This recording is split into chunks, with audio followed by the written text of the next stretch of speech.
महाभारत के अश्वमेध पर्व में, जैमिन अश्वमेध पर्व में एक कथा है, पढ़ने योग्य कथा है महाराज जी। वो कथा है बकदालभ्य ऋषि की कथा। युधिष्ठिर ने अश्वमेध यज्ञ की दीक्षा ली और भगवान श्री कृष्ण अर्जुन के साथ युधिष्ठिर के अश्व के रक्षक बनकर के पीछे पीछे सेना लेकर के चलते थे। वो दिव्य अश्व समुद्र के एक ऐसे टापू पर पहुंच गया जहां घनघोर जंगल था। उस जंगल में एक अस्थि मात्र शरीर वाले एक महात्मा बैठे थे। उन महात्मा के पिंडलियों के बीच से भी पेड़ उगाए थे। माने वो बैठे होंगे तब पेड़ नहीं होगा, फिर यहां से पेड़ फूट गए तो पेड़ उग आए पिंडलियों के बीच में से। वो बैठे थे बेचारे, भजन कर रहे थे और उन्होंने अपनी जटाओं पर एक पत्ता रख रखा था, बट का एक पत्ता जटाओं में ऐसे घुसा रखा था, जटाओं में बैठे थे आराम से। भगवान ने कहा इन महात्मा को प्रणाम करो, ये बहुत उच्च कोटि के ऋषि हैं। अर्जुन ने प्रणाम किया, प्रणाम करके प्रार्थना की कि भगवान आपका परिचय क्या है। कहा अर्जुन मुझे लोग बकदालभ्य ऋषि कहते हैं। दालभ्य अंगिरासंग प्रकाशी मांडव्य विश्वामित्र दुर्वासा सहस 88 नावाजी ने भी लिखा नाम।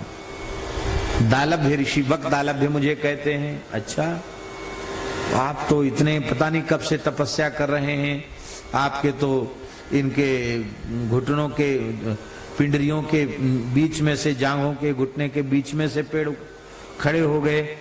आपका विलक्षण है, केवल लंगोटी मात्र आपके शरीर पर है, सिर पर आपके एक पत्ता रखा हुआ है जटाओं पर। महाराज ऐसा विचित्र दर्शन तो मैंने पहली बार किया। तो आप कब से यहाँ बैठे हैं? बोले बच्चा क्या बतावें, कितना समय हो गया हमको ध्यान नहीं है, बस इतना समझ लो कि कितनी बार ब्रह्मा जी हमारे सामने मरे पैदा हुए, कितने मारकंडे हमारे सामने आए और चले गए, कितने लोमस ऋषि हमारे सामने आए और चले गए। लो साहब, भगवान की सृष्टि है एक से बढ़ के एक। मारकंडे जी को दीर्घायु कहा जाता, लोमस जी को दीर्घायु कहा जाता। लोमस जी इतने दीर्घायु हैं कि ब्रह्मा जी जब पधार जाते हैं 100 वर्ष का उनका काल पूरा हो जाता है, तो लोमस जी सोचते हैं ब्रह्मा जी को रोज रोज मरना है तो हम कहां तक भद्र हों, जटा जूट मुड़ाना अच्छा नहीं, साधु का भेष है। तो ब्रह्मा जी के सम्मान में एक रोया गंगा जी में फेंक देते हैं, लो जा, हो गया सम्मान। इंद्र से उन्होंने कहा लोमस जी ने कि जितने रोया देख लो झड़ गए हैं, उतनी बार ब्रह्मा जी मेरे सामने से चले गए। आप लोग कहें ब्रह्मा जी की उम्र बहुत कम है।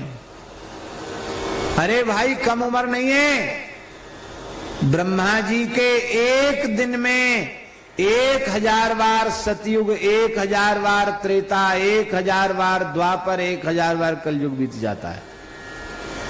इतनी ही बड़ी ब्रह्मा जी की रात्रि होती, इसी हिसाब से ब्रह्मा जी का वर्ष और इसी हिसाब से ब्रह्मा जी के 100 वर्ष। और वो ब्रह्मा जी चले जाते, कहते हम एक रोया झड़ा देते। और ये बकदालभ्य कह कितने ब्रह्मा बदल गए, कितने मारकंडे बदल गए, कितने लोमस बदल गए। ओहो, अब तो अर्जुन बोले महाराज आप तो पुराण पुरुषोत्तम हैं, आपसे बड़ा दीर्घायु इसमें कहीं कोई नहीं है। भगवान मेरा बड़ा सौभाग्य है, श्री कृष्ण की कृपा से आज आपका दर्शन हुआ, मेरा जीवन सफल हो गया। ये सब प्रशंसा सुनकर के वो महात्मा हंसे, बोले देखो अब चाहे जितनी बड़ाई कर लो, अब भगवान की दया हो चुकी है, अब मेरे भीतर अहंकार उत्पन्न होने वाला नहीं है, तुम चाहे जितनी बड़ाई करो। अच्छा तो महाराज आपको भी अभिमान हो गया? बोले हाँ, हमको अपने दीर्घायुष्य का अभिमान था। एक समय की बात है, मैं मान सरोवर के तट पर बैठकर भजन कर रहा था और उसी समय ब्रह्मा जी महाराज आ गए। आकर के बोले कह रे किस लिए तपस्या कर रहे हो? कुछ चाहिए मांग लो हमसे वरदान। मैंने कहा हम क्या मांगे तुमसे, हमारे सामने तुम आए थे, वो चले जाते हो, तुमसे क्या वरदान मांगे, आपसे नहीं मांगना वरदान। भाई मांगना तो अपने से बड़े से चाहिए, और हम इतने दीर्घायु हैं कि हमने कितनी बार आपको आते जाते देखा है, हम कैसे आपसे कुछ मांगे। ब्रह्मा जी को क्रोध हुआ, वो कहते थे अरे मैं सृष्टि करता हूं, तुम क्या हो। ब्रह्मा जी को सृष्टिकर्ता होने का अहंकार और मुझे अपनी आयु का अहंकार। ठाकुर जी ने इन श्री कृष्ण ने लीला की, क्या लीला की, बोले अहंकार के कारण हम ब्रह्मा जी से झगड़ा कर रहे थे, ब्रह्मा जी हमसे झगड़ रहे थे, तब तक एक बड़ा भारी बवंडर आया, वायु का गोला आया और हम दोनों को उड़ाकर ले गया, ब्रह्मा जी को और मुझे। इतनी तीव्र गति से उड़ाया कि उड़ाते उड़ाते लगा हमको ब्रह्मांड की सीमा के बाहर चले गए। दूसरा प्रकृति मंडल, दूसरा ब्रह्मांड आ गया, वहां सब लोकांतर देखे, और वहां होते होते वहां से जब वहां के प्रकृति मंडल के निकट ब्रह्मलोक पहुंचे, ब्रह्मा जी बोले चलो अब हमारा लोक आ गया, अब तुम्हें पता चलेगा हमारी कितनी महिमा है। तो वहां द्वारपाल खड़ा था, उस द्वारपाल से कहा कि ब्रह्मा जी जाने लगे। द्वारपाल हम किस लिए खड़े हैं? अरे भाई वॉचमैन खड़ा है, हम बैठे हैं तो पूछ के जाना चाहिए हम किस लिए खड़े हैं। ब्रह्मा जी बोले तुम्हारी इतनी हिम्मत, मैं यहां का मालिक, ब्रह्मलोक का स्वामी ब्रह्मा, और तुम मुझे रोकते हो। तो वह नौकर बड़ी जोर से हंसा, वो द्वारपाल बड़ी जोर से हंसा, बोले देख लो इनकी सकल सूरत, ये ब्रह्मा जी हैं, ये ब्रह्मा जी हैं, तुम ब्रह्मा नहीं हो सकते हो। ब्रह्मा जी तो भीतर बैठे हैं, क्या प्रभाव है, क्या दिव्य तेज है ब्रह्मा जी का, 8 मुख हैं उनके और तुम्हारे तो 4 ही मुंह। ब्रह्मा जी सोचे हे भगवान, नया नया ब्रह्मांड तो नया ब्रह्मा, वो भी 8 मुंह वाला। थोड़े ठंडे पड़े, बोले चलो 8 मुंह वाले ब्रह्मा जी का दर्शन करें। हम आपको इसको बना बढ़ा चढ़ा के नहीं बोल रहे हैं, आप पोथी उठाकर उसमें पढ़ना, बड़ी रोचक कथा है। तो बोले हम पूछ के आते हैं 8 मुंह वाले ब्रह्मा जी से, आप मिल सकते हो कि दर्शन होगा कि नहीं होगा। तो 8 मुंह वाले ब्रह्मा जी ने कहा हाँ हाँ बुलाओ, ले आओ, कोई बात नहीं।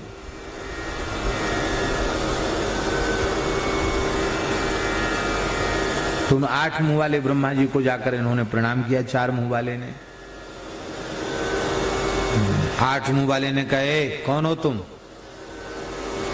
हमारे नाम से पूजा खा रहे हो नकली ब्रह्मा, कौन हो तुम? कहा मैं ब्रह्मा हूं, अमुक ब्रह्मांड का ब्रह्मा हूं। ये कौन है तुम्हारे साथ? तो ब्रह्मा जी ने परिचय दिया, बड़े लोग ऐसे ही परिचय दे देते हैं। धीरे से कहा चेला है, अपना शिष्य है, शिष्य। बोलो वृंदावन बिहारी।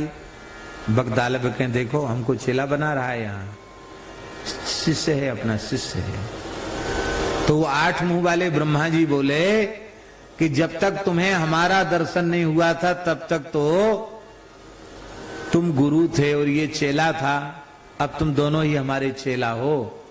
अब पोथी में तो ऐसा लिखा है कि मैं डोलडाल जा रहा हूं, तुम मिट्टी के लिए, हमारी शुद्धि के लिए मिट्टी और पानी लेके आओ। मतलब सेवक हो, शिष्य हो तो यही काम करो। जब उन्होंने भी अहंकार कर लिया तो फिर एक बवंडर आया, वायु का गोला उठा और 4 मुंह वाले ब्रह्मा जी, 8 मुंह वाले ब्रह्मा जी और बगदालब ऋषि फिर तीसरे ब्रह्मांड में पहुंच गए। वहां महाराज 16 मुंह वाले ब्रह्मा, उन्होंने भी ऐसा कुछ अहंकार किया। तो फिर 16 के बाद फिर कितना हो गया, 32 मुंह वाले ब्रह्मा, फिर 64 मुंह वाले ब्रह्मा। और ब्रह्मा जी के मुंह बढ़ते ही चले जाए और ऐसे बवंडर उठता चला जाए, होते होते सैकड़ों मुंह वाले ब्रह्मा जी हो गए। ब्रह्माओं की जमात हो गई, 4 मुंह से लेके सैकड़ों मुंह वाले ब्रह्मा जी।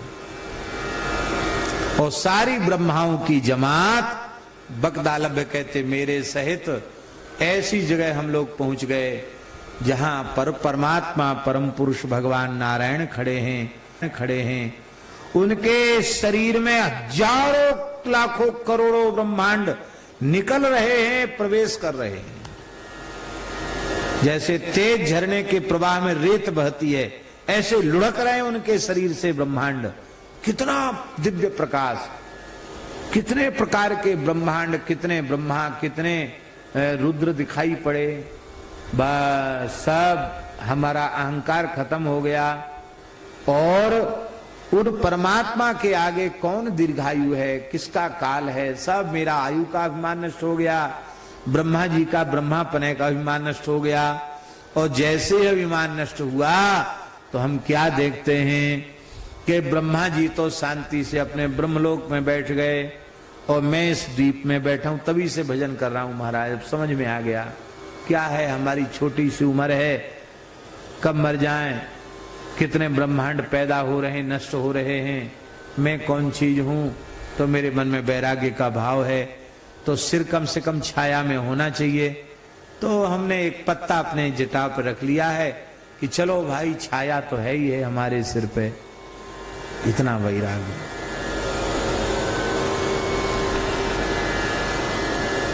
लेकिन अब हमें अहंकार नहीं है। क्यों? बोले जिन्हें तुम अपना फुफेरा भाई कहते, ममेरा भाई कहते हो, जिनको तुम अपना सारथी कहते हो, अपना मित्र कहते हो, इनकी कृपा से ही मेरे अहंकार का नाश हो चुका है। मैं पुराण पुरुषोत्तम नहीं हूं, मैं पुराण पुरुषोत्तम श्री कृष्ण का दास हूं। ऐसा बकरा लगे। इसलिए तुम इनकी शरण ग्रहण करो। भगवान ने कहा कि हे महर्षि, आपको कुछ चाहिए तो ले लो। बोले अब क्या चाहिए?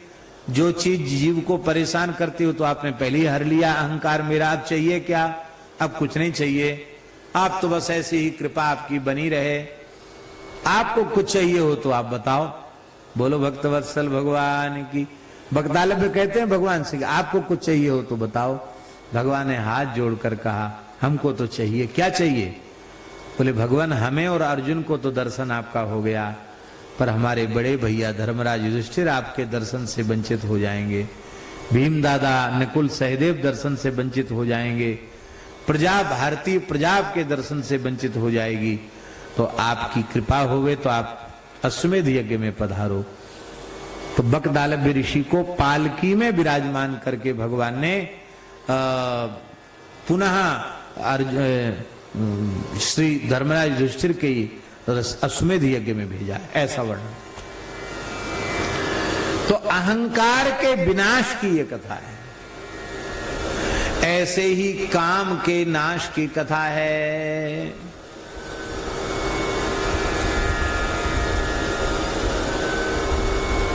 तब सिबती शर नयन उघारा, चितवत काम भयउ जरि छारा। शंकर जी ने तीसरा नेत्र खोला, काम भस्म हो गया। ये क्या है? क्योंकि जहां काम तहां राम नहीं, जहां राम तहां काम। तुलसी कैसे रही सके, रवि रजनी इकठाम। तो काम का भी सर्वथा नाश रघुनाथ जी के प्रताप रूपी सिंह के द्वारा काम रूपी मदमत्त हाथी का विनाश होता है। एक दो दृष्टांत ऐसे नहीं, सैकड़ों दृष्टांत ऐसे हैं जो निष्काम भाव से भगवान का भजन करने वाले संत भक्त हैं। वे सकल कामना हीन जे, संपूर्ण कामनाओं से हीन होते हैं। सर्वथा कामनाओं से रहित होने के कारण उनकी इंद्रियां किसी अवस्था में क्षुब्ध ही नहीं होती हैं। यह विषय है, ऐसा अनुभव इंद्रियां करें तो क्षुभित होंगी। विषय की अनुभूति ही नहीं होगी तो इंद्रियां क्षुभित कहां से होंगी? नहीं होंगी। ऐसे महात्मा होते हैं। हमारे पूज्य सदगुरुदेव श्री पहाड़ी बाबा महाराज सुनाते थे, नैमिषारण्य की परिक्रमा गए। नैमिषारण्य 84 कोस की परिक्रमा। पुराने महात्माओं में खूब धुन रहती थी परिक्रमा की। अयोध्या 84 कोस परिक्रमा, चित्रकूट 84 कोस परिक्रमा, मिथिला की 84 कोस की परिक्रमा, ब्रज 84 कोस की परिक्रमा, नैमिषारण्य की 84 कोस की परिक्रमा, काशी की 84 कोस की परिक्रमा, प्रयाग की 84 कोस की परिक्रमा, ये सब तीर्थों की 84 कोस की परिक्रमा होती है। तो पहले महात्मा में होड़ रहती किसने कितनी 84 की परिक्रमा करी। तो महाराज जी ने भी खूब परिक्रमा करी थी 84 की। तो महाराज जी कहते थे कि नैमिषारण्य की परिक्रमा कर रहे थे, अंग्रेजी शासन था,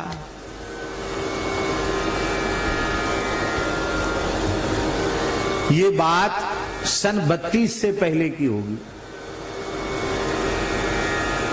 सन 20-21 की बात होनी चाहिए, 1920-1921 की बात होनी चाहिए।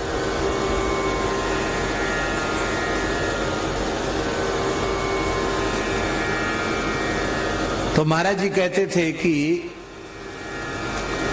त्यागियों की जमात थी और महात्मा सब भूखे थे, गांव मुसलमानों का था वो। और महात्माओं को क्या पता कि हिंदुओं का गांव मुसलमान का गांव, उन्हें क्या हिंदू मुसलमान से लेना देना। उन्हें लग रही थी भूख, तो नहर में तो उन्होंने नहाया और गन्ना वहां खूब होता है नैमिषारण्य तरफ, गन्ने का खेत था।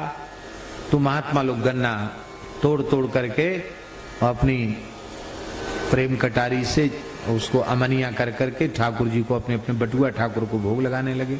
महात्मा तो महात्मा ही ठहरे, ये कोई कम होते हैं हाथी से।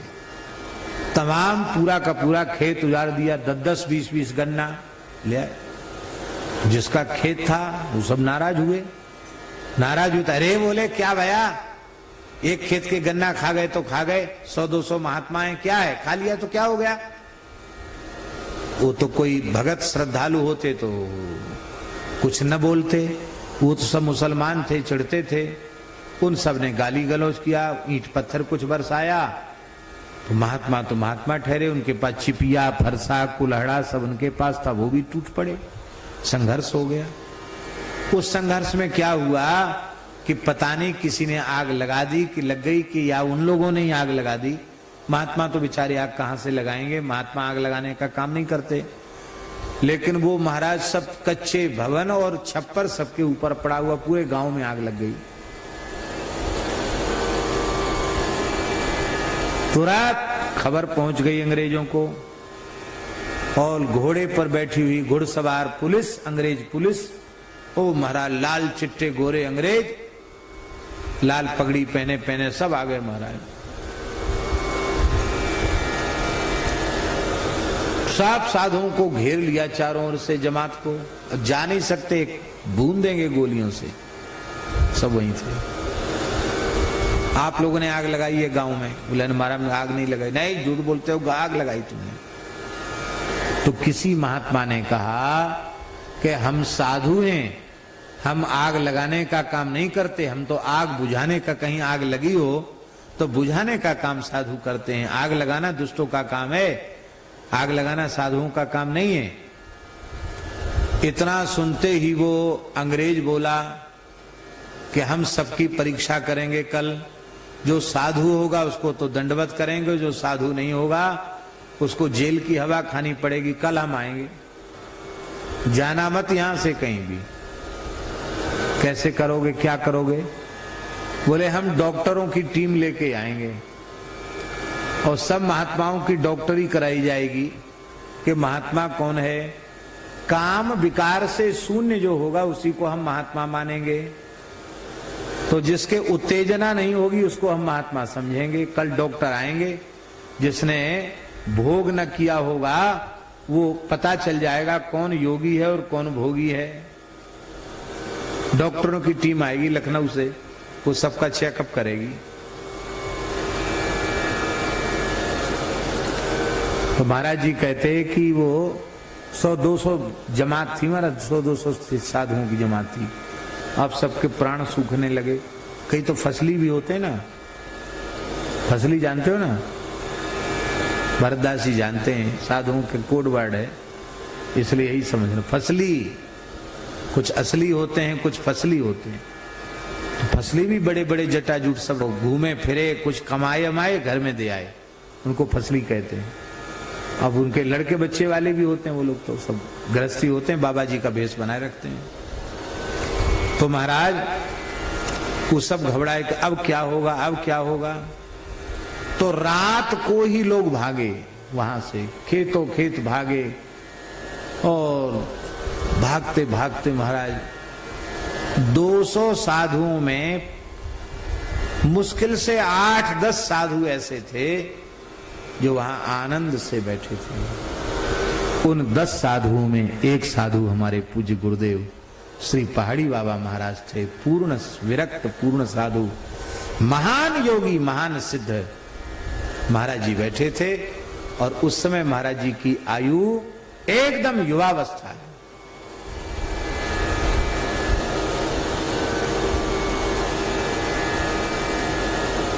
दीनबंधु दास जी को मालूम, इसलिए महाराज जी कहते थे कौन साधु है डॉक्टरी कराओ, कहते थे ना, कभी कोई कहते थे।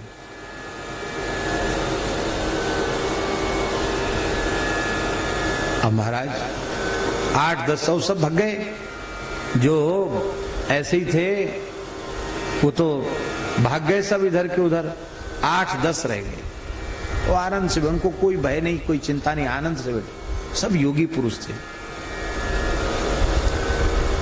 अंग्रेज आए, उन्होंने देखा संत धूना जमा के एकदम आनंद से निर्भय होके बैठे हैं। वो डॉक्टर तो उनके साथ आए, लेकिन चेकअप किसी का नहीं हुआ। उन्होंने महात्माओं को देख के अंग्रेज ने दूर से ही जूता उतार दिए और अपना हैट उतार दिया, टोप उतार दिया अंग्रेजों ने, और उतार करके पानी से हाथ पांव धोए। वो आकर महाराज जी कहते हैं कि मेरे धूना के सामने आकर साष्टांग प्रणाम किया उसने।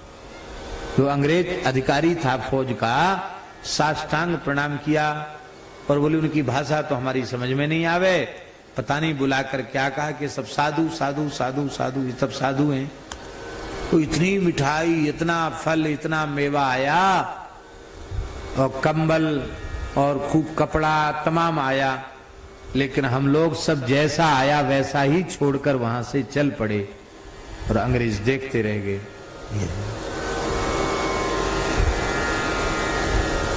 वो आप कहेंगे कि इतना साहस कैसे आया कि अंग्रेज नहीं, अंग्रेज का बाप चलावे, हमारी परीक्षा कर ले हम साधु हैं कि नहीं।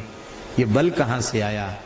ये अपना अहंकार का बल नहीं है, ये किसी साधन का बल नहीं है, ये है श्री राम नाम का बल, ये है श्री हरि नाम का बल, और कोई दूसरा बल नहीं, भगवान का बल,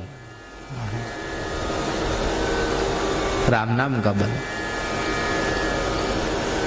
श्री नामाचार्य हरिदास ठाकुर के भजन में विक्षेप करने के लिए दुष्टों ने बेश्या को भेजा, लेकिन वह भी उनकी वाणी से हरिनाम सुनते सुनते निष्पाप हो गई, निर्मल हो गई, और महान सिद्धकोटि की भक्ता हो गई। यह है संत का प्रभाव। अरे भाई, संत में तो काम नहीं होता, संत निष्काम भाव से भजन करने वाले, संत की सन्निधि में पहुंचने वाले कामना वासना से मुक्त हो जाते हैं, रहित हो जाते हैं।